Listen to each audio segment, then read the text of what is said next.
আমাদের জীবনে ম্যাক্সিমাম সময় আমরা অপরের কথাটাকে, অপরের যে কমেন্টটাকে, অপরে আমার সম্পর্কে কি বলছে সেই কথাটাকে নিয়েই আমাদের জীবনে গতিধারাকে চালিত করার চেষ্টা করি।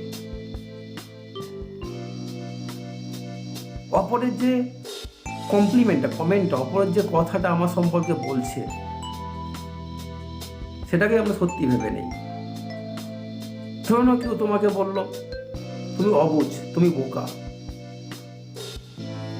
তখন সেটাকে আমরা ধরে নিই, হ্যাঁ সত্যি মনে আমি অবুঝ, সত্যি মনে আমি বোকা। আর এইখানে আমাদের চলার পথে সবচেয়ে বাধা হয়ে দাঁড়ায়। তুমি যখনই অপরের কমেন্টটাকে গ্রহণ করবে, তখনই আস্তে আস্তে তোমার যে আত্মবিশ্বাসটা ধীরে ধীরে আঘাত খাওয়া শুরু করবে। দেখো, অপরে বা পৃথিবীতে এমন অনেকেই আছে যারা অপরের দোষ পেলে চর্চায় হয়ে যায়, জাজ হয়ে যায়, আর নিজের দোষ পেলে উকিল হয়ে যায়। তো সেখানে তুমি কিভাবে অপরের যে কমেন্টটাকে নিজের জীবনে প্রতিদিনের সঙ্গে মিলিয়ে নিতে পারবে?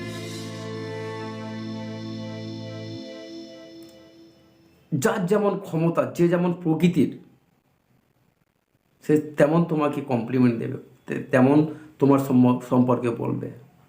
একটা খুব পুরনো গল্প, এবং এই গল্পটা অনেক বড় বড় যারা মোটিভেশনাল স্পিচ দেয়, বক্তব্য রাখে, তারা বলে যে এক বনে এক সাধু এসছে, এবং সাধুর কাছে ওই রাজ্যের প্রত্যেক প্রজারা যায়, এবং সাধু খুব ভালো ভালো কথা বলে। দেশের সব নাগরিকরা যায় ওই সাধুর কাছে। তো একটা উদীয়মান নেতা সাধুর কাছে গেছে।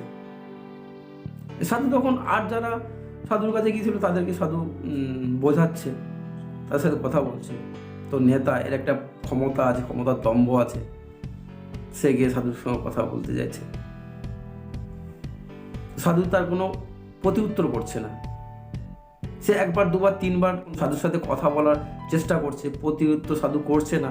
তখন সে প্রচণ্ড পরিমাণে রেগে গেছে। তখন সে সাধুকে বলছে, আপনি কথা বলবেন কি না বলুন। তখন সাধু বলছে, ঠিক আছে আপনার সাথে কথা বলছি, আগে এনাদের সমস্যাটা সমাধান করে নেই, আপনি একটু বসুন দয়া করে। সাধু পুরো বিনম্রতার সাথে নেতার সাথে কথা বলছে। নেতার তো ক্ষমতার দম্ভ আছে, নেতার স্বভাবটা একটু উচ্চ আওয়াজে কথা বলা, নেতা কেন শুনবে। সাধু কিন্তু নেতার কোনো কথায় কোনো কর্ণপাত করেনি, কোনো রিয়াকশন দেখায়নি, কোনো অভিব্যক্তি দেখায়নি।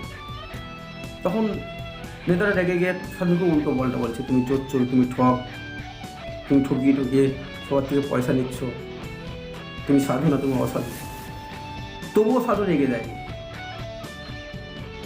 শেষে যখন সবার সঙ্গে সাধু কথা বলা হয়ে গেছে, তখন বলছে, হ্যাঁ ঠিক আছে বলুন। তখন আমি আর কি বলবো, নেতাটা তখন প্রচুর করে রেগে গেছে, আমি আর কি বলতে পারি, যা বলা বলে দিয়েছি। তো তখন সাধু বলছে যে তুমি যেটা বলেছো রেগে বলেছো, অ্যাকচুয়ালি তুমি যেটা বলেছো সেটা তোমার মনের থেকে বলোনি, তুমি রেগে বলেছো। তুমি খুব ভালো, তুমি খুব মহান। সাধু যখন নেতাটার প্রশংসা করছে, ওই মুহূর্তে নেতাটা তখন আবার পুরো চেঞ্জ হয়ে গেছে, পরিবর্তন হয়ে গেছে। তখন তার ওই যে রাগটা মুহূর্তের মধ্যে শেষ হয়ে গেছে। নেতা তখন আনন্দে আত্মহারা হয়ে গেছে। তো সাধুকে প্রণাম করে নেতা বাড়ি ফিরে এসছে। বাড়ি ফিরে আসার পর বাবার কাছে সব ঘটনাগুলো খুলে বলছে।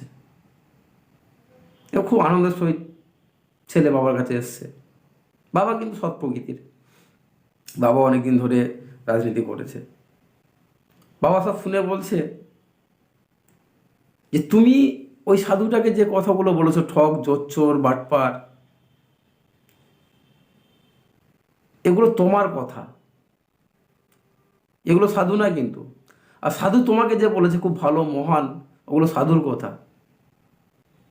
এগুলো তুমি না কিন্তু। যে যেমন সে তেমন, তোমার যে স্বভাবটা, সেই স্বভাবটা তুমি ব্যক্ত করেছো। সাধুর যে স্বভাবটা, সাধু সেই স্বভাবটা সাধু ব্যক্ত করেছে। সাধুর মধ্যে নমনীয়তা আছে, সাধু বিনম্র, সাধু শান্ত স্বভাবের, সাধু মহান। তাই সে অপরের মধ্যে মহান দেখতে পায়, মহানতা দেখতে পায়। তোমার মধ্যে তুমি যেগুলো বলো সেগুলো তোমার মধ্যে আছে বলে তুমি সেগুলো সাধুর মধ্যে দেখতে পাও। তো আমাদের বাস্তবিক সমাজে যে যেমন, ঠিক সে তেমনই তোমার সম্পর্কে বলবে। কেউ তোমাকে বোকা বলতে পারে, কেউ তোমাকে মহান বলতে পারে। তো কারুর কোনো কথা নিয়ে, কারুর কোনো কমেন্ট নিয়ে নিজের জীবনটা সাজাতে যাবে না। কথাগুলো যদি ভালো লাগে অবশ্যই আমার চ্যানেলটা সাবস্ক্রাইব করবেন, লাইক আর শেয়ার দেবেন। ধন্যবাদ।